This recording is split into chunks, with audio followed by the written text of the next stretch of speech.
That was a sweaty one, and I certainly didn't love that. But guys, we got a lot to get into in what was a back and forth, a sleeper on the offensive end, but certainly an entertaining one in the end, as the Amazons take down the New York Yankees there in Game 2 of a 3-game set between the Bombers and the Amazons, winning by a final score of 3-2. How we doing, everybody? It's your guy Wardy here. We're back at it with our latest New York Metropolitan post-game show to get into. My apologies in advance if the audio isn't as crisp, or if you guys are a little bothered by my corners not having the little animations usually run. I'm doing this on my laptop right now because, as you guys know, I was in New York yesterday breaking down the ball game with my buddy Pat there in New York for a live watch party between the Mets and the Yankees, and I left my plug into my computer. So very fitting and a wordy way that we have another technical issue, but hopefully everything is okay on the audio end and the visuals are satisfactory for you guys first chiming in live on a replay. I'm ecstatic. I got a lot to break down about this one. I'm going to get into what I liked about Griffin Canning today, what I didn't like about the Mets' continued anemic struggles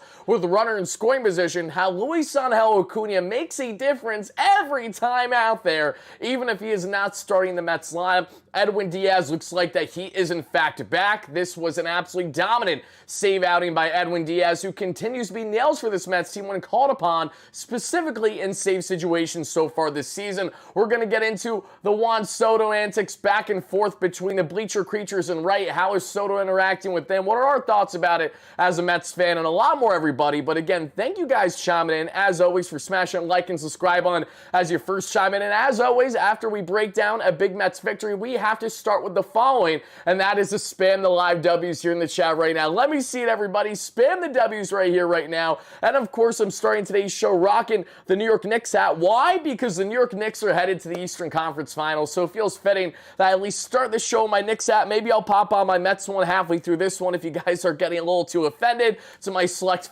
net fans out there, if you know, you know. Regardless, though, I see Chad O'Neal, great member of the chat. I see Bobby G, how we doing? Juan Diaz, great member, moderator, how we doing? I see Sean Daniels, great member. Vincent, Chad, great member. How we doing? Come on, come on. Rebecca, Ellen, great member, going up the list here. Juliet, great member. Dax, longtime follower. Peter, longtime follower. Scott Greenwald, how we doing? Brother Bry, D-Mac, great member. Dave Kaplitz, great member. Everybody, Charlene, everybody, thank you guys so much for chiming in. I'm so happy to be breaking down an amazing victory because last night sucked, guys. There is no other ifs, ands, or buts about it, right? You always want to beat the New York Yankees, but you specifically want to beat the New York Yankees, especially when you know that you're in Yankee Stadium for the first series where Juan Soto is returning to town, this time as not a friend, but now a foe. Thankfully, the Mets turned out a big Game 2 victory here, which, of course, in a very fitting Subway Series fashion, has now set the stage there for Game 3 tomorrow night, Sunday Night Baseball, ESPN. Like each and every one of you, I too will have the broadcast muted because I care about baseball coverage and not hearing about the bench boss of the New York Yankees and Brad Ausmus being interviewed for 2.5 to 3 innings, talking about his background and how his pets are doing. I actually care about baseball coverage and analyzation, not that nonsense that we get there, and thankfully we are in the final year of having to deal with that too. If you guys know, the rights are coming up on that front between themselves and MLB. But I digress. Let's get into this one, everybody. Andrew with a $20 holla. Thank you so much for that. I greatly appreciate it, folks.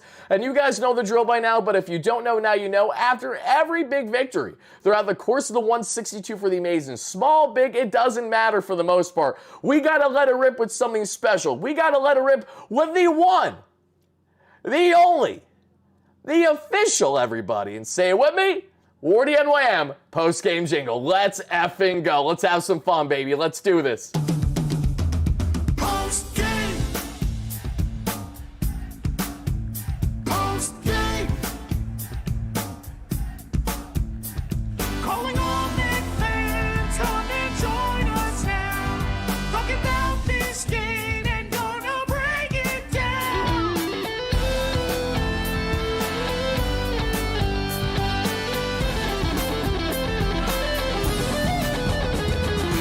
It's Mets Shout out to my guys Greg and Jordan, as always, with the official WardyNYM post-game jingle. No matter how corny or how much you love it, it's here to stay after every victory, of course, throughout the course of the 162. And one final thing I got for you guys before we kickstart this conversation, before we break down the ball game inning by inning, as we always do. That's why we have hundreds of you guys watching this and thousands of you guys watching on replay as well. Thank you for hitting that like and subscribe button on your way into the #1 Mets post-game show here on YouTube. Thanks to all you amazing followers. But guys, say it with me.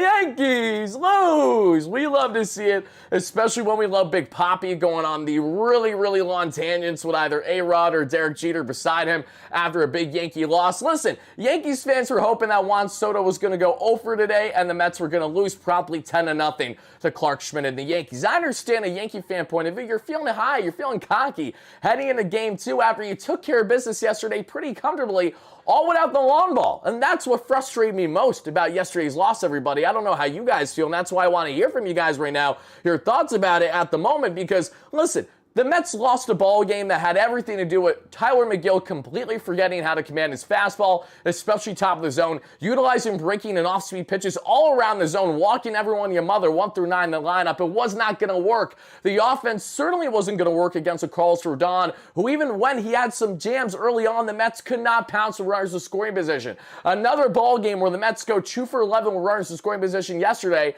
and on the pitching end, obviously, the Mets didn't have enough, nor did they even give up home runs. The Mets entered this series with the best home run rate among their pitching staff in Major League Baseball and the best team ERA in Major League Baseball. The New York Yankees entered this series with the best offense, #1 per Fangraphs, wins above replacement, entering this series with their, I believe, 12-plus total wins, and an offense that has 70-plus home runs, most in Major League Baseball, in part with that short porch. And we did see some short porch heroics there by DJ LeMahieu in this one, the grizzled vet schmuck. Actually had himself a solid game. Got to give credit where credit's due. But at the same time, when the Mets lost that game yesterday, where the long ball wasn't even the X factor, when you're used to the long ball being the X factor, that drove me up a wall. Because I'm like, listen, if we're going to lose the Yankees, I expect us to lose to the Yankees and their game. Big boomer bust. The fact that they played small ball on us, went gap to gap, and did anything but actually hit the long ball yesterday had me even more frustrated with the way that the Mets lost in that manner. Fast forward to today's day game, a quick turnaround that we are currently talking about, each and every one of you. Shout out to our amazing sponsors here at SeatGeek and BetUS, but more on them just in a second, everybody, because I got to finish the final sentence I have to say here, which is as follows. When Mets head into today's game, they give up a couple home runs, and they still win the ball game. That's perfectly fine by me. Let the Yanks hit their bombs. Let them hit their solo shots. I can give a rat's you-know-what as long as the Amazons are ultimately winning in the end. And I want to give a massive shout-out right away to Edwin Sugar Diaz, who is nothing short of tremendous. We're going to talk more about him later on in the show here, everybody. But as you guys can see beside me, and shout-out to my amazing editor, who finally has everything nice and automated now. We haven't used these graphics the first month or so this season. They're back, baby. So there we go. You guys see the following on the pitching stats. We're going to talk more about Griffin Canny. I'm going to emphasize his final line. So this is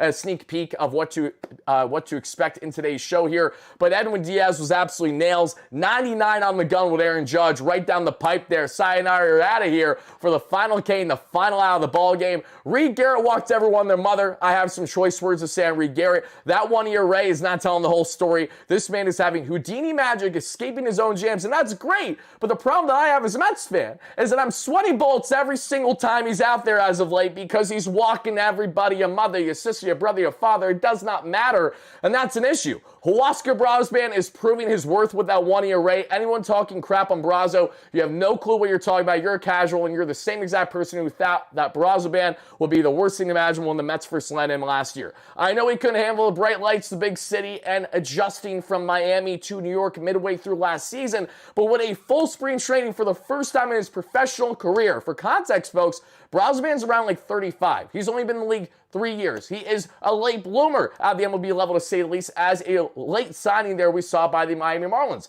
Multiple minor league options still on his contract, and as a guy that hasn't had a proper spring training because of visa issues in the past.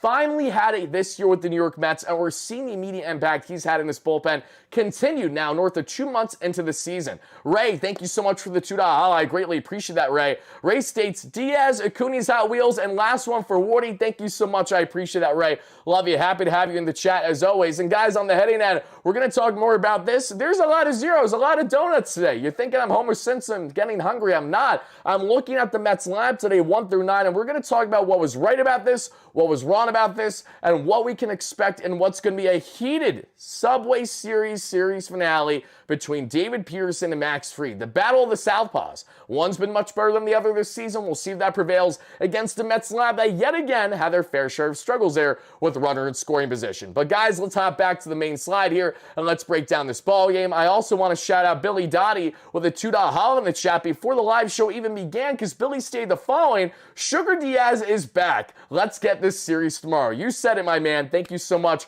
for the donation. I greatly appreciate it. And final thing, everybody, shout out to our awesome sponsors here at BetUS. Make sure to utilize their amazing promo code at YouTube150. That way YouTube get a 150% bonus on your first deposit, $125 on your second and your third, up to $2,000 for whatever you guys want to bet on there. And of course, make sure you bet responsibly, but they have a lot of fun props and plays, especially Mets related, for you guys to check out that we're going to emphasize more throughout the week, so please make sure to do exactly that, and thank you so much in advance. And shout out to SeatGeek, everybody. Utilize your promo code down below, WARDY10, link down below in the description of the live show here, folks. That way you too get 10% off your next ticket purchase, whether it's for Mets tickets. I know hundreds of you guys, literally hundreds of you guys have messaged me over the past month and a half. Wardy, thank you so much for letting me utilize your promo code. I save some money for me and my family for these weekend games. You're welcome. And because of you guys utilizing our promo code, they're going to be here all season long here on the WardyNYM platform. And all you guys got to do again is get 10% off your next ticket purchase to over 70,000 active events to choose from, making them the #1 rated ticketing app in the game for a reason.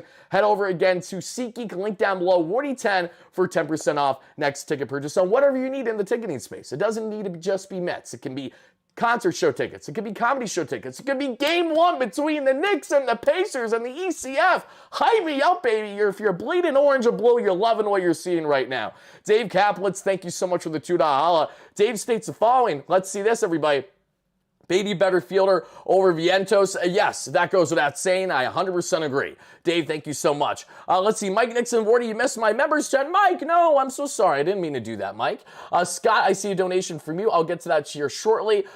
Sean with a donation too. I didn't even see that. Okay, so let's go all the way up. How did I miss all these? I'm so sorry, everybody. I guess I wasn't looking. Brian Torres with the $5 holla. Thank you, Brian. Great member of the platform. When the Mets win their 100th game, Wardy sings the post-game jingle. That I can guarantee. I promise you. If the Mets win 100 games this year, I will sing the Wardy jingle, but you got to remind me. That's the most important thing. I'm not going to go high-pitched squealing on you just like that for a free pass. You got to remind Wardy when the time comes down the stretch of the season. Should they hit a hundo, we'll gladly make it happen. That'll be ridiculous, but a lot of fun. Mike Nixon, great member of 12 months, states the following, folks. Just catching up on your comments before we break down this ball game, because I know a lot of you guys on replay want to hear what happened in this 3-2 victory for the Basins, but we also have to give back to our community. So if you're watching replay, just skip ahead to the timestamps that I'll have available shortly after it's live to tell you when the game breakdown has officially started. This is the intro and getting into the initial topics. Mike Nixon, great member of 12 months, states the following. Let's effing go, Wardy. Mets win today. Knicks won last night. Why not us? I got Knicks in 7. Thank God you're not with that schmuck Pat. I can comfortably say that Diaz is effing back, baby. LFGM. Thank you so much for the kind words. As always, I appreciate that. I know Pat didn't, but I did, so thank you kindly. Daniel Caps, great member. Happy to have you in here as always, my man. Rebecca, all you guys. Lordy, how we doing? Sean MD with the $5 holla states the following. LFGM, F the Yankees, and their little league dimensions. 100% agree. Let's get rid of the nonsense that is that short porch in right field. DJ LeMahieu hits a little pop-up. Oh, you're thinking it's a routine flyout. No, it's out of the ballpark, because this is what happens when you have the New York Yankees, out of all Major League Baseball teams, the most historic franchise in Major League Baseball, had to create the shortest porch in all of short porches in right field. Why? Because they need special treatment even after the 27 rains. I guess the 27 rains just isn't enough, yet if you ask a Yankee fan, that's all they can gloat about. I digress, everybody. Sean, thank you so much for the donation. Ray with the $2 holla. Appreciate that from earlier. We also got my guy here, Scott Greenwald, with the $5 holla. Wardy, please address that Garrett did get screwed on that one pitch that almost cost us the game. He was terrible, but bad missed call. There were multiple bad missed calls. And I was going this back and forth with my buddy Pat in our live show yesterday, because Pat was saying, why do you care about a missed call or two? Why do I care? I care because missed calls can directly impact wins and losses in ball games. So if you're going to go out there and be a schmuck of an umpire and call ball two, that's a clear strike a little up, but not even touching any of the corners in the zone, clear as day strike, and your ass is blind because Austin Wells or, their catcher today makes a great frame job, miss me with that nonsense. It's one thing to give credit where credit's due to great framing. It's another just say, listen, you had a horrendous call, and that's why I simply can't wait. I'm frothy at the mouth, if you couldn't tell, of the idea, the inevitable, which will be the ability to challenge these effing calls starting, hopefully, next year, about the following season. I don't know when exactly they're going to start. I know they've been doing it in the minor leagues. I know they've been doing it in spring training, and it's fantastic. Why? Because you put on the nice big billboard, especially at Citi Field, where they have the largest board in all of Major League Baseball, and you can have that schmuck of an umpire, whoever it is on the day, shout out Phil Cuzzi, because I despise him, but let's use him as an example. Okay, Phil Cuzzi tries to argue a call, and then we see there, not argue a call, but makes a strike three call on Alonso. Alonso knows that's below the knee, so he says, nah, we're challenging this shit. Then you're going to have a roaring 40,000 strong Mets fans at Citi Field get to look at the big nice billboard and tell you that you, Phil Cuzzi, were completely wrong. You absolute schmuck. It was missed by 2 full balls down below the zone. And I know umps aren't perfect. I know their job's really hard. I also know that they make hundreds of thousands of dollars doing what they do, and they're in a very protective union that makes sure that regardless of what they do or don't do when it comes to doing their job right, they're always going to be protected. It took a massive settlement with Angel Hernandez to finally get his ass out of MLB. That had a lot more to do with the MLB just being tired of him and finally giving him to a degree what he wanted. This is the same man that was suing for racial reasons, among all these other things. A lot of nonsense, a lot of crazy stuff was going on with Angel Hernandez, but it took a massive settlement to finally get him out of here. Just for some context as to how well these umpires are protected, and that's good to have job protection, but it's also frustrating when you're, as an average fan, seeing your team get dictated by balls and strikes that may dictate you winning or losing a ball game. Because we have the newfound information. I apologize for the wordy tangents, but I gotta say, we have the newfound information out there. In case you guys don't know, go on X every single day. There is a specific account you can check out that gives you a full grade, and it's an authentic grade on how that umpire fared from the past night. And what we see constantly, day in and day out, is new umpire scorecards that drop saying, oh, plus 1.5 runs in favor of the Minnesota Twins. Oh, plus 2.5 runs in favor of this team. Oh, actually even keeled because maybe the umpire had a good game. So again, it also credits when guys do well, not just bad. So that's all I got for the wordy tangent there. I apologize. But yes, blown calls have been consistent as they always are. The umpires are consistently inconsistent, and that's why I can't stand them. Thank you for coming to my TED Talk. Dave with the $2 holla. Beatty better. Talked about that already.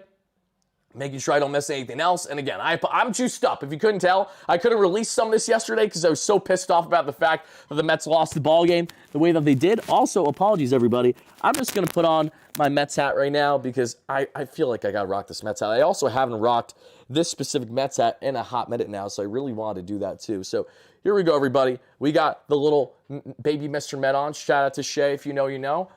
Without further ado, let's break down this ballgame. We'll get into Juan Soto, his lack of interest or further interest, and everything in between here. And again, I will have timestamps for you guys that watch a replay, so that way you're not wondering, when is this guy going to start breaking down the ballgame? I got you covered. I promise. I pinky promise. So, guys, starting here in the ballgame, let's take it back to the start. Going all the way to the top, baby. Starting here the first, we got towing the rubber for the Amazins is going to be Mr. Griffin Canning, coming off of yet another rock-solid start that we saw Canning do just this past 5 or so days. I was in attendance there that past Sunday for Mother's Day, where Canning won a very strong outing there against the Chicago Cubs. After we saw Canning have a strong outing against the Cubs, this would be far and away his biggest test yet. And heading into this matchup, I had a level of worrisome knowing that this was a Canning who in the past has been a heavy fly ball pitcher. Has been the case this season, obviously, but the Yankees know him very well for what he did or lack thereof with the Angels, where he gave up more home runs than any eligible starter in Major League Baseball last year. Fast forward to this season, Griffin Canning enters tonight's start with a fantastic 2.36 ERA. He's been dominant, and he's facing a Clark Schmidt who's been susceptible to getting worked a little bit this year. He has a just under 5 ERA so far this season for the young right-hander. So As we get into this ballgame, everybody, it begins right there in the first inning that we would see between these two teams. And Francisco Lindor, we would see pop out to third base right away there to Vivas, and there's one away. Then we see Juan Soto strike out, and this is where you heard Gary, Keith, and Ron on the broadcast, and I agree. Soto's just behind. Like, you are very rarely going to see Juan Soto behind on 95, a little away, and he was completely out there in his at-bat. Completely overmatched, and outmatched, rather, by Clark Schmidt. Give credit where credit's due, but at the same time, you're frustrated because Juan Soto should not be bested consistently against Clark Schmidt, yet that is the category that we found ourselves in today. As we continue on from there, everybody, Juan Soto's first out of the day, and thankfully that would kind of be the only time Juan Soto would have much of an out because he gets on base a lot in this series throughout the first two games because they're walking him like it's nothing. Then we see Alonso ground out. That does it there for the first, folks. We then get to the bottom of the first where Ben Rice flies out, Aaron Judge flies out, and Cody Bellinger strikes out. One of not the best strikeout that Griffin Canning had today. That's why we have in the highlights. I also do have in the highlights what we saw there, which was the following of Cody Bellinger's solo shot to right, just because I wanted you to see him not only best belly, but also belly best him and kind of the seesaw, the yin and yang that is baseball, which is fascinating to see pitchers when they make their adjustments. And in the case of Canning, the home run they gave up later on this ball game was a breaking ball that was just too hard in the middle of the plate. Easy meatball for a guy like Cody Bellinger to drive out of the ballpark. But before we got there, everybody, we then got to the second where the Mets went down in 1-2-3 between Nimmo, Vientos, and McNeil. The Mets starting lineup today did not feature Luis Angel Acuna, but it did feature him in a key pinch running role that would be an X factor in this ballgame. I'm very happy and very grateful to say. As we continue on from there, everybody, again, the Mets are still in a 0-0 ball game. And the bottom of the second, after two quick outs, an easy ground out there on Paul Goldschmidt, a nice ground out there that we saw Jason Dominguez, and then Brett Beatty, looking like the absolute web gem that he is, making a gorgeous throw to get Anthony Volpe out there at third base. And that's an easy 1-2-3, all via the ground out for the newly turned ground ball pitcher and Griffin Canning. As we head to the third inning, everybody, we see an easy 1-2-3 for the Mets. They go down in order from Torrens to Beatty to Taylor. Brett gets a start today against the right-hander, but unfortunately he didn't do too much on the offensive end. But if there's anything to take away from that, to not nitpick against Beatty, it's that the vast majority of the Mets offense did not hit today for the most part. So that is notable. Then in the bottom of the third, everybody, with one out, DJ LeMahieu somehow, someway gets a pop-up that is now going to be a solo shot, his first home run this season, because of course it is. DJ LeMahieu, who has one of the worst contracts in all the American League, it's aged like milk since it was first pen to paper, and I loved it when the Yankees signed it because I knew how much it was not going to benefit them. Imagine investing, north of 8 years in a contact hitter that has passed his prime, that also peaked in the juice baseball era there to a degree with the Rockies. Had some great first initial years with the Yankees for sure, but he's not the same player. We know that, and his defensive liability benefited the Mets later on this ball game. But DJ pokes one out to right, and just for some context, that was a home run in just 4 out of the 30 ballparks this season. So while, yes, it wasn't just a short porch home run, it was pretty much just a short porch home run. There was only a couple other dimensions in all Major League Baseball that are going to allow that same fly ball to right to actually get out of the park. Afterwards, we would see Ben Rice get on with a one-out single. I gotta be honest, guys, from a non-biased point of view, I like Ben Rice. I think that he is a nice fit for the Yankees,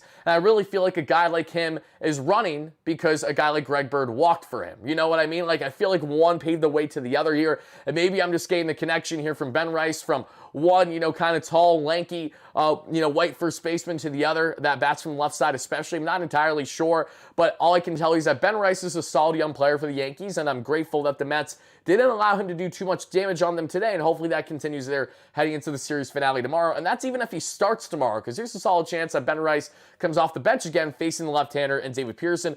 But we'll see. Demille Cruz, thank you so much for the $5 haul. I love you, my man. Imagine this team and Mark Vientos could lay off breaking balls. Not only that, but if Mark could just find more stability with his defense, it would be a beautiful thing. But you're right. That's been a big demise so far this season for Vientos, and that has factored into what has been a greater talking point that we're going to emphasize plenty in today's show, which is, again, the lack of effectiveness with runners in scoring position. The Mets continue to be exposed in ways that they should not be for a team that's on pace to have 95 to 100 plus wins this season if all things go well. But as we get out of the third inning, why? Because Aaron Judge strikes out Sweeney. Yes, guys, you heard that correctly. Griffin Canning got Aaron Judge a strikeout on a slider, down and away, beautifully placed. Like, you could not have drawn up a better slider. You know when you guys play MLB The Show, or maybe you're playing MLB 2K13 like me and my buddy do, because we like the old school games more than the newer ones that we've seen out there, because, one, we're not good. We don't have time to invest to lock in on the show. We just like to play what we know. But how it goes is you typically, if we're going to especially start spamming up early in the zone,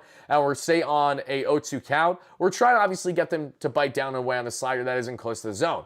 But in the case of Canning and Judge here, the first pitch was a ball in the dirt on the slider that was nowhere close. Then he got back-to-back called strikes. First was a swing there on the changeup, which was down, a good placement in the zone, but still good chunk of the hard zone too. Then there was a called strike there on pitch number 3, which was a little bit more up than pitch number 2 there. Both reasonable pitches for Judge to swing at, obviously. And then there's a ball in the dirt there on the slider, not even close. So the first 2 sliders that Griffin Canning throws in this at-bat, he's not even touching the zone. He's nowhere close. So you're thinking, if you're Aaron Judge especially, he's going to go back heater here because he's not feeling comfortable with his slider. It isn't locating well. Not the case. Not only does Griffin Canning get his best slider here, he gets his best slider of the ball game. Like, that is Max Scherzer-esque, getting Judge to bite down and away the way that he did. And it was just out of the zone, too. It wasn't like it was this massive gap. It was just perfectly placed, and I want to emphasize that because that was a gorgeous strikeout. In my opinion, that was a better strikeout than even what he did against Cody Bellinger to begin the ball game. That was really impressive. So Aaron Judge strikes out and strands Ben Rice there at first base. So we then head everybody to the top of the 4th. And in the top of the 4th, we would see Mr. Francisco Lindor get on with a walk. D-Mac, thank you for the $5 haul. I appreciate that. D-Mac says, anyone else jump out of their seat when Beatty hit that ball? Yeah, I know. One, it didn't help that Gary thought the ball was going out of the ballpark too, so that I jumped as well. But secondly, a part of me didn't think that he fully got it. Even with the broadcast, I jumped, but I had hesitation. Like, you know, sometimes you just know. Like, sometimes the ball comes off of Lindor, Alonso, or Soto's bat, and there's no hesitation. Like, okay, that's a home run. Like, you don't even got to think twice about it. The pitcher doesn't even need to bother to turn around because you know it's decimated, like 450 dead center or something. I didn't get that exact vibe with Beatty, but I did jump and it went in hand with Gary's call. And I will not put too much blame on Gary because we love him. We love Gary, Keith, and Ron. But I have noticed either with the inconsistent angles we've seen from the SNY broadcast in the sense of the camera angles to his own broadcasting himself, Gary has missed more calls this season than I think I've accumulated in years past. Like, for what you think is going to be a home run to then is a flyout on the warning track, or even, just a routine flyout where it really dies down. Again, no one's perfect, so I'm not gonna sit here and put all this blame on Gary, but I have noticed that trend. I'm curious if you guys have noticed too, and I wonder how much of it has more to do with just Gary kind of missing him a bit more than often this season for a guy that's been in the game so long, so naturally it's going to happen. My guy Sam Rosen leading up to retirement, he was very up and down in his consistency in his broadcasting, but we still loved him. Or if it's the fact that you have these camera angles that, from what Gary's vantage point is a lot of the times, he's not just watching with the eye test, but he's also looking there on the monitor that he has right in front of him. So I am curious to see how much of a dynamic did that throw things off a bit for Gary with that call. You guys let me know. How many of you guys have noticed that trend so far this year a little bit, especially on the calls? And yes, I know he is Ray, and that's why I'm not, trying to say that it's a big deal or anything, because it isn't. Just unfortunate that it happened.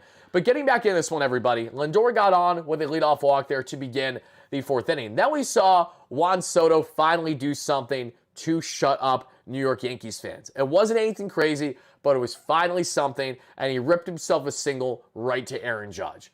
Finally, you can have the Boo Birds come in after Soto takes his base, and he's feeling comfortable in doing so. So Juan gets on, and Lindor gets on. So there's 2 on, no out for Pete Alonso. Pete Alonso's a great opportunity to, at minimum, tie this ball game. If not, give the Mets themselves an early lead. Because, mind you, this was after we saw the Yankees get the lead with the DJ LeMahieu home run. Right away, what does the polar bear do? He rips himself an absolutely fantastic line drive to left. That drives in Mr. Francisco Lindor himself, and the Mets have themselves a tied ball game 1-1 at this juncture in the ball game. Great situational heading there by Pete Alonso. Heading it with runner in scoring position is so important because the Mets have gotten such fickle production from there for the vast majority of the season to this point. And I'm going to talk more about the offense, don't you worry. And I am concerned to a degree with the runner in scoring position, but I'm not overly concerned with the offense collectively, and I'll get into why that is. But Alonso drives in the first one of the ball game, and sadly the Mets don't do anything here, and this is where they needed to, because while, yes, they did get one more, I would have loved to see the Mets really pounce with this opportunity because you had no outs.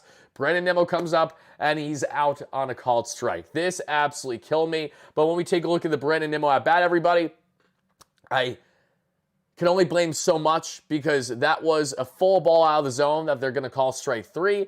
but it ever so slightly nicked the side there, and they're going to give you that call, especially with today's umpires. They're going to give you more often than not. The call of that, the chances of that going in the hitter's favor is so slim to none nowadays that you just can't take that risk. And in the case of Nimmo, he has a great eye at the plate, and he's thinking he's taking a pitch inside, and I don't blame him, but sadly, it just touched enough of the damn outside zone to get that called strike 3, and Clark Schmidt gets it in his favor, and there's one away. Juan Soto does something today, folks, that he hasn't done, like, in a hot minute. Juan Soto has now stolen bases in 3 consecutive games. For context, Soto has legit never done that. He's not known for his base running ability at all. So Juan Soto is now on pace after stealing third base in this one. And mind you, he stole second base yesterday. In case you guys didn't see, Juan Soto not only has stolen bases in, I believe, 3 consecutive games, but Juan Soto also is on pace for 18 stolen bags, far and away the most that he would have in a season. Previously, the most he's had in a year is 12. And it's kind of crazy because Soto, this is nothing personal against Juan either, but he's not a good base runner. You know, we did not sign Juan Soto to the $765 million contract because he's a speed demon on the bags as much as he is an absolutely elite hitter and has a tremendous approach. But still, have to give credit where credit's due. Juan Soto is taking advantage of Clark Schmidt and Carlos Rodon's lack of pivot there that we've seen in previous days, and he's stealing bags second and third. And listen, that stolen bag by Juan Soto was vital because that single to then getting the second to then stealing third led to another key run as Mark Vientos drove him in there with a deep lawn fly ball there to Jason Dominguez. That gives the Mets a 2-1 lead in this ball game. And at that point, I'm pretty amped up just because I was really happy to see the Mets finally get a lead in the series thus far. Yesterday, they did not have a lot working at all. The Yankees, once they got the offense going, it felt like it was the demise right away for this Mets team. And thank you guys again for smashing like and subscribe on as your first chime in to our north of 400 viewers. If you guys could help us get to 200 plus likes by the end of the live show, it would really mean a lot. And to everyone that's watching and replay as well, hit that like and subscribe on your way in and on your way out as we're breaking down the latest in Mets land, having you covered for all things New York Metropolitans here in our latest post-game show. But getting back into this one, folks, and I want to answer a bunch of your questions before we wrap this up. And I do have a segment that I'm going to have to do sooner rather than later with my guy, actually, Brand, the New York Post. So I'm going to text him right now just to kind of relay to let him know what the itinerary is. Should be done by 5:20. My man. Men's game.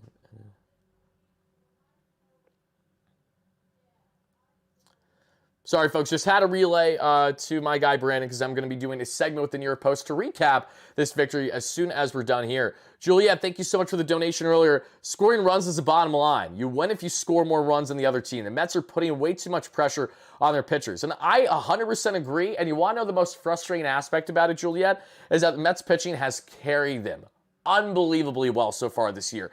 Who had on their bingo card heading into the season that, oh, we're without Frankie Montas, oh, we're without Sean Manaea, and you mean to tell me that, oh, now we have the best pitching staff in Major League Baseball? Like, how's this working? And it's working because of a balance from the pitching lab to Jeremy Hefner, Desi Druskull, Eric Yagers, and pitchers that are coming in Clay Holmes, Griffin Canning especially, that are determined to not only fine-tune their arsenal, but tap into something that they otherwise haven't been so far in their Major League career. And that is to be a quality starter. Clay Holmes hasn't been that. Griffin Canning has him in that, and it's been fantastic to see these guys blossom now at the Major League level this season to the extent that they have.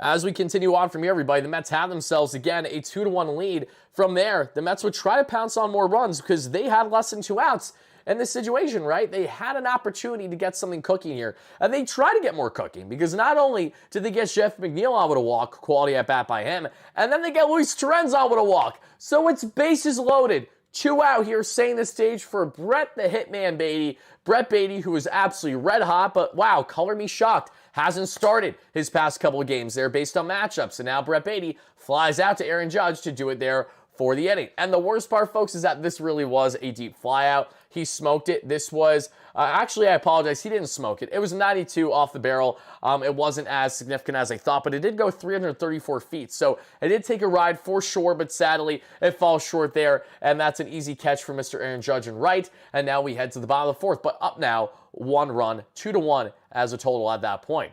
We would then see Cody Bellinger fly out. Paul Goldschmidt strikes out Sweeney, big strikeout there by Griffin Canning. Then a 2-out single to the Martian himself, and Jason Dominguez allows a runner on, and then sets the stage for Anthony Volpe, who thankfully grounds out to end the inning. But who deserves massive credit for that ground out? It's Brett Baty's defensive, fantastic defensive ability there at the hot corner. Listen, I know Baty did not hit with runners in scoring position, and I know, like each and every one of you, I too am frustrated every single time that happens, but at least make up for it at least somewhat, and his defense was tremendous today at the hot corner. I have nothing to complain about there. I love every time that we have been seeing Baty get these defensive reps at third because he's looked proficient there, and Vientos at DH because Mark, we know he can be a defensive liability, and if the Mets are really going to try to maximize output from these guys, you might as well see what can work based on matchups, and if Baty makes sense at third and Vientos is at DH, then that's fine as long as it's going to work. And I know it didn't technically work too well today. The Mets didn't have too many hits go in their favor, but Vientos did have a sac fly, and Juan Soto's productive at-bat led that to happening. And shout out to my Knicks fans in the chat as well, guys. Let's go Knicks indeed. ECF bound against Tyrese Haliburton, who I know Haliburton is like BFFs with Brunson and the entire Knicks crew. They have a group chat together, for those that don't know. So I actually love that. I think it's going to hopefully go in the Knicks' favor a little bit. It feels like it's the big group versus one, pretty much. So outside the fact that, you think of guys, and I'm going on a tangent here. I'll shut up, Wardy. Going back to the Mets game, because I don't need to talk about too much Knicks right now, as much as I love them. In the bottom of the fourth, Tyrone Taylor is called out and strikes. Francisco Lindor then grounds out that we see everybody. Juan Soto then gets on yet again today, this time via a walk. Soto's on for the second time throughout the first 5 innings. First was a single, second was a walk, and he does get on with a walk again later on this ball game. At the top of the fifth there, we would see things get started after, sadly, the Mets got nothing else going because Alonso lines out to Jason Dominguez, folks, and that does it there for the top of the fifth. In the bottom of the fifth, we see J.C. Escarra get on with a walk there, catcher for the Yankees today. I bet they wish they had Luis Torrens right now. If you know, you know. DJ LeMahieu gets on another time today, this time with a single. Vivas strikes out Sweeney, big strikeout by Griffin Canning. Ben Rice then lines out, and Aaron Judge, another key opportunity for Aaron Judge to hit for the Yankees when they need him most, and he's nowhere to be seen. Aaron Judge grounds out easy to Brett Baty, who makes a nice quick throw there to first, and that strands the runners on for Aaron Judge, who has yet to provide any offense for this Yankees team for the most part in the series. In the top of the sixth, Brandon Nimmo gets the party started, doing what he does best, bolting down first, thanking Christ that he's here, and that's all thanks to a leadoff walk of the inning. After Nimmo gets on with a walk, Mark Vientos sadly grounds into a really frustrating double play, and Jumping Neal flies out, and that does it for the sixth. And the bottom of the sixth, who greets Griffin Canning brutally? It's the same guy that struck out Silly in his first at-bat against him, and Cody Bellinger. Belly, like I said earlier, gets a breaking ball that is just way too much over the heart of the plate. Down ball of the zone, but still, again, a nice pitch for Bellinger to hit, and he gets all that one. He ropes one to right, and that makes it a tied ball game 2-2. The bleacher creatures, all the schmucks and the meatheads there at Yankee Stadium are going absolutely bananas, thinking the World Series has been won, yet it has not been as this ball game continues. Because afterwards, we would see Paul Goldschmidt ground out. The Martian gets on with a single. So does Anthony Volpe, everybody. And at that point, that then is bringing in Huascar Brosman, trying to right the mess here. What, mind you, less than 2 out, Huascar Brosman is dealing with runners out the corners. And what does Brazo do? He gets out of the jam unscathed like the absolute bulldog that he is, folks. Listen up to see what happens here. JC, the catcher there for the Yankees, reaches on fielder's choice, but it was a fantastic heads-up play on initially a ground ball out that we saw there by Pete Alonso to get the ball. What ease gets the throw there to Luis Torrens. Runner is out there at home, Mr. Jason Dominguez. And then we see runners at second and third then with 2 outs still on. DJ LeMahieu comes up for his first key opportunity where runners in scoring position today. Because mind you, he hit his home run, but he hit his home run there with no one on base. So it wasn't anything crazy. DJ with a little bit more of a pressure on his shoulders. Can't handle it. He grounds out as Brett Baty makes another nice play yet again. We then get to the top of the seventh, everybody, as Luis Torrens singles. Then afterwards, we see Mark Leiter come in for Clark Schmidt. So Clark Schmidt's day is done after allowing the leadoff runner to get on. So he went on to give the Yankees 6 solid innings, of 2 earned run, 5 walk, 5 strikeout baseball. Mind you, the Mets got on base 5 times via walks and had 3 hits against this Yankee lineup. I can't even talk right now. This Yankee rotation, specifically Clark Schmidt. And you mean to tell me that they can only score 2 runs on this guy when they had 5 walks? 5 effing walks? I'm frustrated, but it's not the end of the world, Ty. I know you're just frustrated because the boys can't produce with runners in scoring position. So as Mark Leiter comes in, we see Brett Baty ground out. Then we see a very frustrating turn of events happen, everybody. Because after Brett Baty, and I say ground out, I meant to say force out because he gets on first. Baty gets the okay to go from first to home from Mike Sarbaugh at third base. And my initial reaction as he was routing second, getting to home, was that this is going to be a really, really tight throw. This is going to be right on the money. As long as the Yankees get a proper relay, this is going to be a coin flip as to if Baty will be safe or if this will be a tag. Unfortunately, the coin flip hits heads when the Mets were calling for tails. We see a beautiful relay there by the Yankees outfield, getting to the Kaufman and Anthony Volpe. Anthony Volpe gets there to home and a fantastic tag on Brett Baty. And the worst part of it all is that Brett Baty just had his slide down, had that derriere stain on the ground, had those cleats stain on the ground. He would have probably been safe, but instead he lifts his foot right as the tag comes in. And I got to be honest, guys, I was really bothered in that initial moment that Carlos Mendoza bothered to challenge there because there was not nearly enough conclusive evidence to tell you that you should have challenged. And the Mets have their own initial replay room. They have Harrison Freeland, for those that don't know, who specializes in specifically replaying and relaying quickly and fastly and efficiently what happened there and if the Mets should challenge the player or not. It famously worked so well for the Mets during Buck Showalter's reign in 2022. But then things changed a little bit on the approach in challenges, and the Mets were not getting as much calls. They were being faster with their challenges, and it hurt the Mets for sure. And Friedland gives the okay, obviously, but it hurts the Mets in this one as they lose their challenge. And there would be a play not long after this that would be a borderline, is he safe or not at first base? And the Mets had their challenge. They very well could have challenged to see if they were right, because we know how many times first base and second base umpires have just been so unbelievably horrendous with their calls. You think a guy's safe? No, he's out by a mile. Yet for somehow, some way, your blind ass looking like Helen Keller at first can't seem to comprehend if he's safe or not. Like, again, you're paid hundreds of thousands of dollars to be wrong. I have a problem with that, and I always have a problem with that, but I digress. As we continue on, Tyron Taylor again ripped himself his sixth double of the season. Fantastic quality of contact hitting there by TT, and Baty's out at home. Afterwards, Francisco Lindor right away looked like borderline if he would be there potentially at first or not. He is unfortunately out as DJ LeMahieu gets a throw there to first and Paul Goldschmidt, and the Mets can't challenge, as I just alluded to, so that does it there for the seventh, everybody. And as we guys are continuing to chop this one up in the latest Mets victory as they win this one by a final score of 3-2, make sure to hit that like and subscribe button on your way in, everybody. Thank you so much for doing exactly that. It does mean a lot. And of course, let me know all your initial reactions in the live chat and the comments down below. We're going to be answering plenty of your comments, questions, and concerns here in just a little bit. And we're going to be live here still for the next 20 or 30 minutes. So for my replay viewers, I will likely cut things off at some point. Just don't know when yet because we're still breaking down this ball game. As we continue on from there, everybody, Trent Grisham comes in then to replace Yorbit as the pinch hitter, and he will then command center field for the rest of the ball game. Grisham grounds out, thankfully, from Baty to Alonso. Ben Rice grounds out, and Aaron Judge strikes out. Shout out Aaron Judge, who did not have a good day at all at the plate.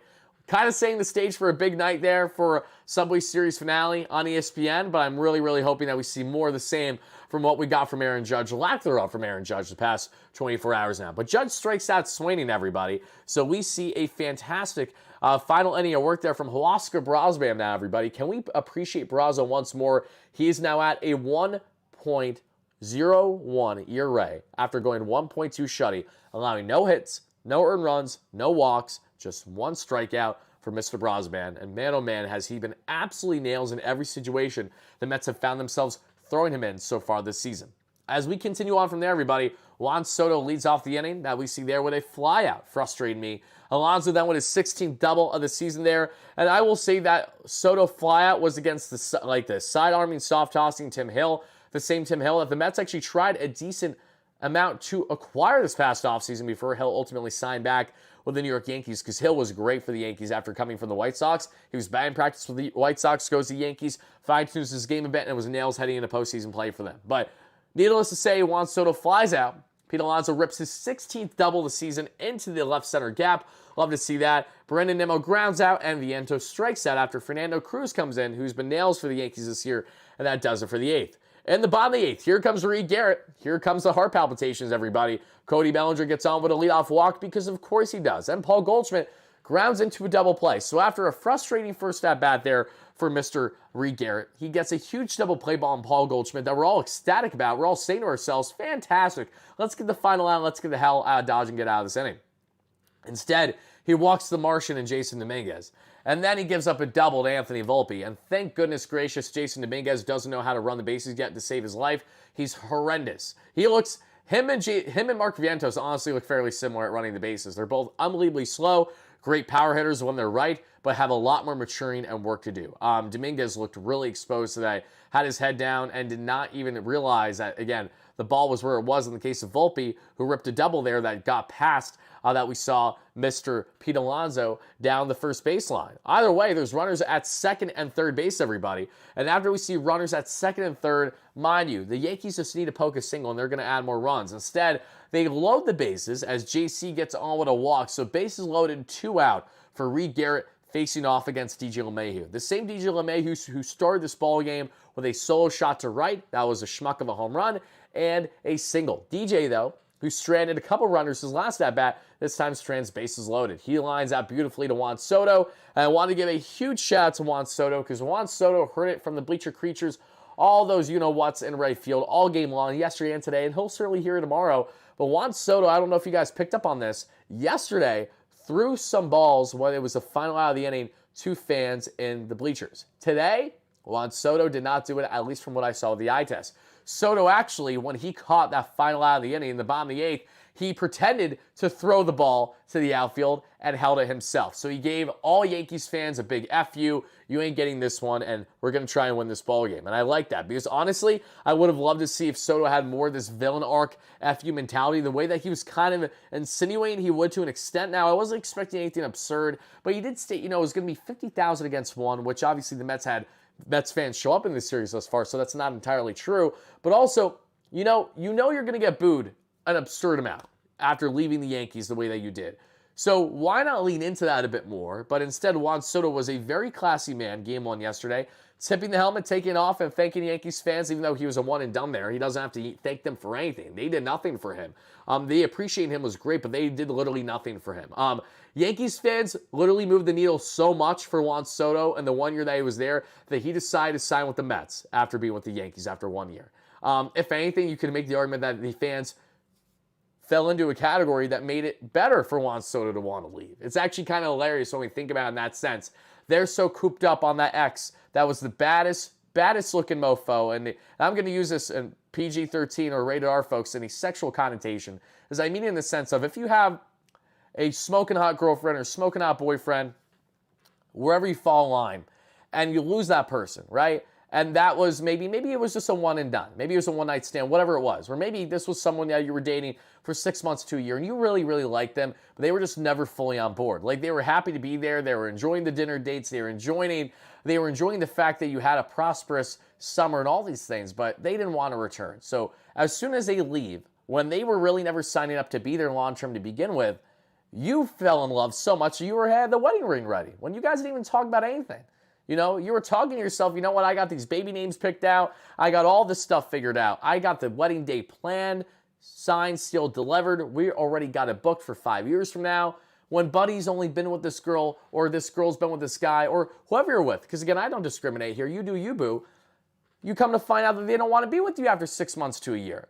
You see what I'm saying? It's such a little brother mentality when you understand the context of how we got here. This is literally a circumstance where it's not like a player wanting to come to the Yankees, sign with the Yankees, and is like, I'm signing here on a 1 year deal, making all these false promises, saying, I'm going to be here long term. 100% I'm going to do it. And then they don't do it. No, this is a guy who was traded here, forced against his will to come to a new team after being already with a new team in the Padres for just a year and a half, 2 years. And we're going to act like the little bro that we're going to act, that being all the Yankee fans. Continue to do you, boo. Please, continue to cry. It just makes you guys look as little brother as they come. And regardless on the 27 rain smack across my face that you want to throw at me, let's focus on the now. Let's focus on things that are relevant, especially my lifetime, because the only thing that you have in my lifetime is that the same exact year I was born, you beat us in the dance. Okay, you got that on me. I didn't even know what the hell was happening then. So how much of a flex really is it, right? None of those players that are even in the league now today. So that's what I'll leave you with. Nice little Wardy tangent there as we now get set for the top of the ninth where we see Jeff McNeil line out Luis Torrenzin gets on with a one-out walk that we see there. Jacob Pertuzzi, love you, my man. Have a great night. I really appreciate that. White Mike in the chat. We got Lewis in here. We got Kevin Kane. All my great members. Thank you so much. I really, really do appreciate it. Lewis said in the chat, it happened to me. I know it's tough. You get your heart ripped out. You think it's the one, and shit. If only they thought the same, you know what I mean? But I digress, everybody. Torrens with a one-out walk. Then we see Luis Angel Acuna come in. The best decision Carlos Mendoza made far and away in this ballgame. Pinch runs for Luis Torrens, and then Brett Beatty gets a big, big hit. We love that from Brett the Hitman Beatty. His one and only hit of the ballgame would be the most lethal and most important hit possible for Brett Beatty. I did say earlier that Brett Beatty did not have a hit today. If I did, I apologize. I don't know why I said that. Beatty did not have anything going in the first half of the ballgame, but obviously as we continued on here, he got a nice base knock that he ripped there to DJ LeMahieu that got past there. What am I saying for a second? Let me ground myself for a second, because this was an infield play that thankfully Brett Beatty was able to make happen. So either way, we got 2 on, less than 2 out for Tyrone Taylor. Tyrone Taylor then gets on via hit by pitch, but you want to know who was hurting most? It wasn't Tyrone Taylor, it was the catcher JC for the New York Yankees. Because just like what happened, funny enough, on a Griffin Canning start, Canning just wasn't pitching in this sequence because he's not on the Yankees. But Griffin Canning, when he was pitching back on this past Sunday there, facing the Cubs when the Mets won, I was in attendance on Mother's Day. I see Torrens face first in the dirt for an extended period of time. And I'm saying to myself, what just happened to Luis Torrens? What happened to Buddy? We see the foul ball hit him right in the nads. Terrible. Don't wish on my worst enemy. That's saying a lot. So I wish a lot of bad things on my worst enemies, but not down there. There comes a line where we got to say to ourselves as respected men, no means no. And in the case of JC, he took a foul ball that somehow, some way, hit off the guard on the upper forearm, the upper arm guard there that we saw of Tyrone Taylor, and it perfectly ricochets right in the guy's nads. Horrendous. He's obviously down, grieving in pain. I don't blame him. I'd be down in pain too. That was just not ideal whatsoever. Juan Diaz with a $5 I appreciate that, Juan. Great member as always. Juan says, Yankees tried to wife a one-night stand while she got cuffed up by the brother. Heartbreaks are real. 1,000. Thank you. I couldn't have said it better. That's exactly what I'm trying to insinuate here, Juan. Thank you for that donation. I appreciate it. That's hilarious. But you're 1,000% right. That's what we're dealing with here. So either way, folks, it's bases loaded. 3 on, less than 2 out here for Francisco Lindor. All the Mets need is a single, a sac fly, a bunt, something, and you're going to have a runner score. Lindor has the most shallow sac fly you will possibly see right there for Cody Bellinger, but because Cody Bellinger had hang time and was sitting under it, instead of driving towards it to get a running start for the throw, Luis Angel Acuna, who is the fastest man alive, north of the 99th percentile there in sprint speed per Baseball Savant. Check it for you guys yourself. He's 97 to 99 in that range. He's bolting down third base, and as a surprise to absolutely nobody, he's safe. Acuna comes in. That would be the ultimate game-winning run for the New York Metropolitans in this one, and you absolutely love to see it. 3-2 ball game in the Mets' favor at that point. Soto grounds out, but that doesn't matter either. Then we see Edwin Diaz come in, guys, and Edwin Diaz is throwing straight FU fastballs and slide pieces. He strikes at Austin Wells on the slider down and away, making him look like the schmuck that he is. He then gets a huge line out on Ben Rice on just 4 pitches. And then, guys, the final out of the ball game. His 3rd strikeout of the ballgame, if I'm not mistaken. Aaron Judge gets absolutely fooled. We're talking about gas. 99 gas. Upstairs, sayonara. You're out of here. Swinging strike 3 on Aaron Judge. Got him looking silly. The Mets go on to win this one by a final score of 3-2. The Mets were actually out hit by the Yankees in this matchup, believe it or not. 8-6 in this one, but the expected batting average did in fact favor the Mets today as they had a 312 to a Yankees 287, everybody. Let's talk here briefly on what stood out for the Mets on the pitching end today, because Griffin Canning came to play, and we got to give credit where credit's due. Griffin Canning was another rock-solid Griffin Canning outing today. Let's talk about it, everybody. Griffin Canning's final line today: 5.1 innings, 7 hits, 2 earned runs, 1 walk, 4 strikeouts on 92 pitches. Now up to just a 2.47 ERA on the season. It did jump just about 10 points from his last start, but who cares? Still absolutely fantastic. And yes, I am showing the home run and the highlights for Canning because, one, there were very little highlights to show from today's outing to begin with. And secondly, I want to show you guys him still having a strong start all while giving up that home run, and also while besting Bellinger earlier in the ballgame, because that breaking ball they had him down and in on initially was disgustingly good, and he tried to do that again on Cody Bellinger, but this time Belly was sitting, he knew he was getting the breaking pitch, and it was down below, middle of the zone, and that was going to leave him out of the ballpark. So Griffin Canning, another rock-solid outing for him, everybody. And when we talk about his arsenal and what stood out about it, it is as follows. You have the four-seam fastball. That was 35% of the arsenal, topping out right around 97, sitting right around 95. We also saw changeup, 29% of the arsenal, topping out 92, sitting right around 90 there is Griffin Canning. Then we saw the slide piece, topping out 28% of the arsenal, topping out 90 miles per hour on the velo, and sitting 88. Knuckle curve that he threw just 5 times, topped out 82, sat 81, and the sinker that he threw just twice sat right around 94. Griffin Canning now, again, down to just a 2.47 ERA on the season, helped prevail the Mets to a victory, as the New York Mets now, everybody, for those that are unaware, are still the only team in Major League Baseball to this point, I'm going to knock on wood, even though there's no way to immediately jinx it, because even if the Mets lose tomorrow, it won't be like it's the third loss, it'll be the first loss. Regardless, everybody, the Mets are still the only team in Major League Baseball at the time of recording this video. Hit that like and subscribe button, folks. We're just 60 likes away now from 200 in the chat. Thank you kindly for that.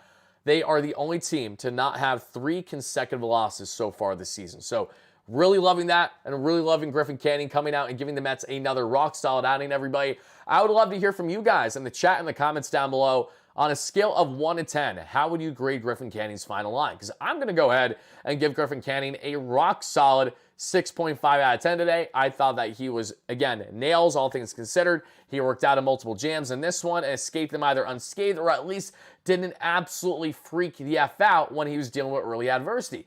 Griffin Canning is so night and day from what he was last year, and I think the big thing that I love so much about him is how composed he's been when he's been in pressure cooker situations. You know, this is a guy that has all the PTSD in the world just from recent years and his time with the Angels, because he was batting practice here for as long as he was there. And even then, coming to the Mets, fine-tuning his arsenal, making proper adjustments, he just looks like a guy that not only is meant to be here, but is really flourishing with having this expectation, but also a lab and a supporting staff that's really going out of their way to make him as comfortable and as collected as humanly possible. I'm going with 6.8, Omar, and you got to realize it's really hard for me to go above 6.5, I apologize, to a 7 when the guy didn't even give us 6 innings today. That's where I have a hard line to stand usually. If you can't even give me 6 innings, it's really hard to have you in my 7 out of 10 category.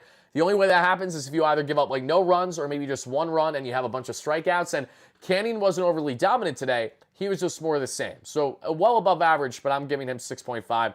That's where I stand. And hey, some people think 6.5 is well above average, depending on who you talk to, if you know what I'm saying here. If you know, you know.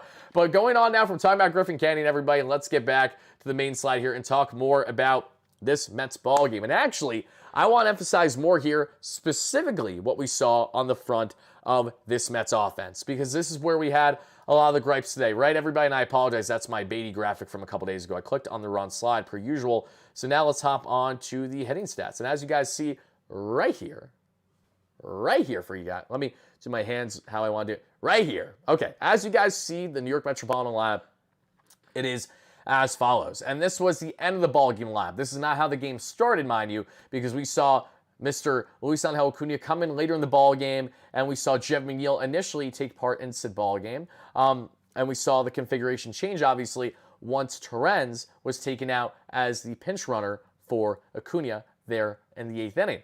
As we see, everybody, Francisco Lindor, an 0 for 3 day, but did have an RBI, did have a run score. For those that don't know Francisco Lindor's numbers now on the season, and mind you, tomorrow is the official year anniversary since Francisco Lindor has been placed in the leadoff spot. Lindor has been batting .300 with a 900-plus OPS over the past calendar year. That's amazing. This season, though, he's at a .290 average and an .837 OPS, so he's cooled off a little bit, but nothing too terrible. Lindor's still looking fantastic. Mr. Juan Soto that you guys see right here. Soto, 1 for 4, got on base, I believe 2 or 3 times. It's saying he only has 1 walk, but I feel like he had more than that. Let me actually double check. Regardless, though, Soto got on 2 to 3 times. He's been on base 5 times in the first 24 hours of this Subway Series matchup. .252 average, .840 OPS. And I'll be honest, guys, my big gripe with Juan Soto is that we're still not getting the Juan Soto that we want to see in big games like this. And I understand that he got walked a lot yesterday. He got walked 3+ times. But there's still opportunities to pounce, and Soto is just behind. He's pulling the baseball a little bit too much, and especially on the fastball. the fact that he is a tick behind the way that he is right now is very uncharacteristic. You have to wonder how much, if at all, have the Boo Birds factor into him in this series. Not that it's really been an issue, but you just have to wonder a little bit with what the approach has been from the Yankee fans to Juan Soto and how that's impacted, if at all, the mental. Regardless, though, he still had a somewhat productive day with that run scored, all thanks to the single that he had, and that really deserves credit, because if Juan Soto doesn't get that hit today and get to third base on the stolen bag, the Mets potentially don't win this ball game. So he was a key factor in the victory, all things considered. So is Pete Alonso. The Polar Bear deserves a lot of love yet again, everybody, because as you guys see right here, the Polar Bear had himself a day. 2 for 4 with a double of an RBI. Alonso now has, I believe, 37 RBIs on the season, or at least a 37 run that he's driven in, right? A 308 average, 988 OPS. Alonso is finally below 1,000 on the OPS, which pains me to see, but he's still having himself a tremendous season. And, we had a lot of people yesterday, a lot of you guys just jumping the gun yet again, saying, uh-oh, Wardy, Pete Alonso is back, not only not playing well, but he's now going to never play like he did earlier this season. Guys, is this your first time watching baseball? If it is, hi, how are you? My name's Tyler. I'll fill you in how baseball works in a 162. You have these things called ebbs and flows. You have these things where you have a team and a player specifically go on what we call a hot streak. What a hot streak is, for the kids in the back, is when a batter gets on a really, really good run, a tear, meaning that they're producing a lot more offense, maybe that they otherwise do consistently throughout the year, but they're having a great 2-week to a north of a month stretch where they're playing out of their mind. Maybe they average 260 and they're batting 400. Maybe they average 800 on the slugging and they're 1200 on the 1200 on the OPS and say they're 800 on the OPS and say they're 1200 on the OPS. Cold streaks, same thing happens too. You have your ebbs and flows. And Pete Alonso, as much as I love him, I don't expect him to be batting 300 and right around 1,000 OPS all season long. If it happens, I'll be ecstatic, but that's something that we haven't seen Alonso ever do in his career. For context, Alonso has never been a season-long 300 hitter, nor has he ever really consistently been a guy that's been in the 1,000 OPS for more than those couple years that we saw. The past couple years, he's been more in the 800 range. So a lot of potential for Alonso not only have a monster year, but really pick up right where you left off there in the playoff run that the Mets had in 2024. But Pete's been great, far from a liability in my opinion. Even with him starting to swing a bit more down and away, I still don't think that's nearly enough to factor in and say, hey, Alonso's not playing well right now. I think he's going to continue to dominate the way that he has to an extent all season long. D, thank you so much for the $5 haul. A great member in the chat. Thank you kindly for it. Says, noob, happy to have you in here, D, especially if you are a newbie. Then I am breaking it down specifically for you then, if that's the case, and that's fine. But after Pete Alonso, again, had himself a 2 for 4 game. We saw BnazariNYM go 0 for in this one. Had himself a walk. Nimmo was productive yesterday that we saw, driving the Mets only run, if I'm not mistaken. But BnazariNYM, 229 average, 718 OPS, batting fourth and in left field. Then we saw everybody, Jeff McNeil, 0 for 3 today at second base, and a walk, 229 average for Jeff, and now down to just under an 800 OPS. So he has cooled off a bit. Francisco Alvarez did not get an at-bat, but he did come in a catch for Torrens, as Torrens went 1 for 2 with 2 walks in this ball game, 253 average, 748 OPS, and for those who don't know, Alvarez is at a 269 average, 713 OPS, so talking about a really rock-solid tandem right now. That's what the boys are getting between Alvy and Acuna. Torrens, 1 for 2, just talking about him. Acuna with the run scored. I meant to say Alvy and Torrens. I said Acuna separately because I'm looking at him right now on the list. Acuna, though, at second base had a run scored, 264 average, 640 OPS. So he's coming more down to earth, what you kind of expect from Acuna on the offense. But we know he's such a Swiss Army knife and he makes things happen. Brett Beatty, 1 for 4, 231 average, 746 OPS. And Tyrone Taylor, 1 for 3 with a double, a 233 average and 645 OPS, everybody. And on the pitching end, Huascar Brosman now down to his 1.01 ERA. Reed Garrett now at a 1 ERA. Edwin Diaz at a 3 ERA, everybody. So a lot to like there from the Amazons, all things considered. A healthy balance from the pitching to the offense. I just want to see more offense, though. I mean, the pitching is not a problem here, right? I mean, outside of no one. Reed Garrett walked everybody and their mother, and that was frustrating, and I did want to emphasize that a bit more. Shout out to Reed Garrett for escaping his own mess somehow, some way. His Houdini magic worked yet again that we saw in the 8th inning. But still, Reed Garrett, he needs to settle down. His walks are absurd right now. Absolutely absurd. And you have to hope things get better on that front sooner rather than later. Even with some calls not going in his favor, I have to call it out when it's just been very, very frustrating to see. D-Mac, thank you so much for the donation. D-Mac, earlier, I don't know if I said this or not, a Yankee fan threw back one of those Soto gifted balls, triggering chance to MVP. Good on Soto today to not giving a. Check the article in New York. Thank you. So that's what happens. Okay. Makes sense why he didn't throw the baseball back into right field. I figured it was along the lines of them being ungrateful after Soto threw it to them yesterday. And F him. You know what? Screw you, Yankees fans. You don't want Juan Soto to be nice? That's fine. He won't be nice then. He'll just go out and try to play his best baseball. Now, dude, been a member for a while. You are the best. Oh, thank you, D. I love you so much. I know that you're not new here. I was saying more new maybe in the sense of baseball and your knowledge. Regardless, so I love you and I appreciate you. We're happy to have you as always. And I know you're not new, D. We've been chatting up for a while now on the platform together. Let's see. Alex in the chat says, rather see Acuna than McNeil, and I don't disagree with you. He gets on base and causes havoc. I 100% agree.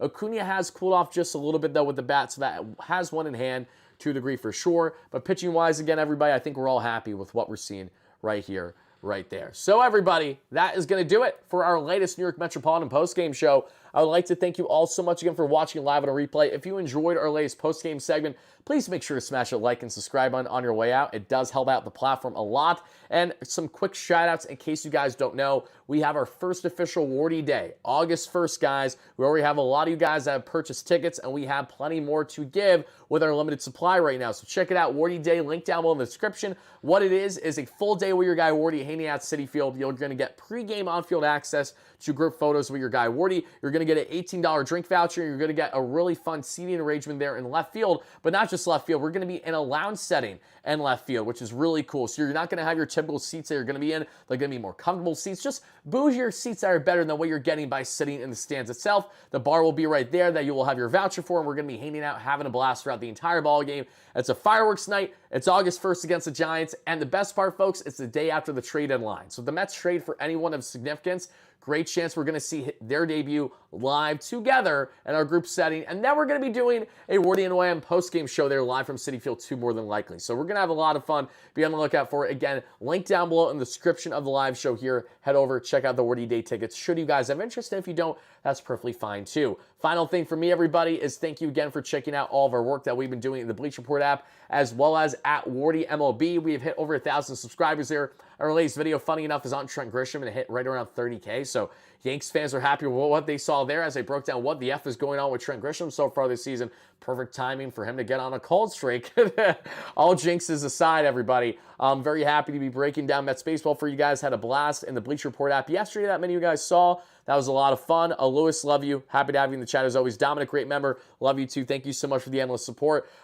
Check out our BR segment from yesterday should you guys have interest. We just previewed the Subway Series, so I understand it's outdated now, but we did it live in studio there in Manhattan, so that was a lot of fun there at the Warner Bros. Facilities. Really, really cool experience. We'll be back there for sure, and be on the lookout as I will be having a segment dropping shortly there on the New York Post Sports YouTube channel, breaking down and recapping the latest victory for the Mets over the Yankees. I may drop it on YouTube as well, but it will for certain be on their YouTube channel at New York Post Sports YouTube and their socials. Thank you guys again for all the endless support. I greatly appreciate every single one of you. And I'll see you all tomorrow night for what is going to be, hopefully, the biggest game yet between the Mets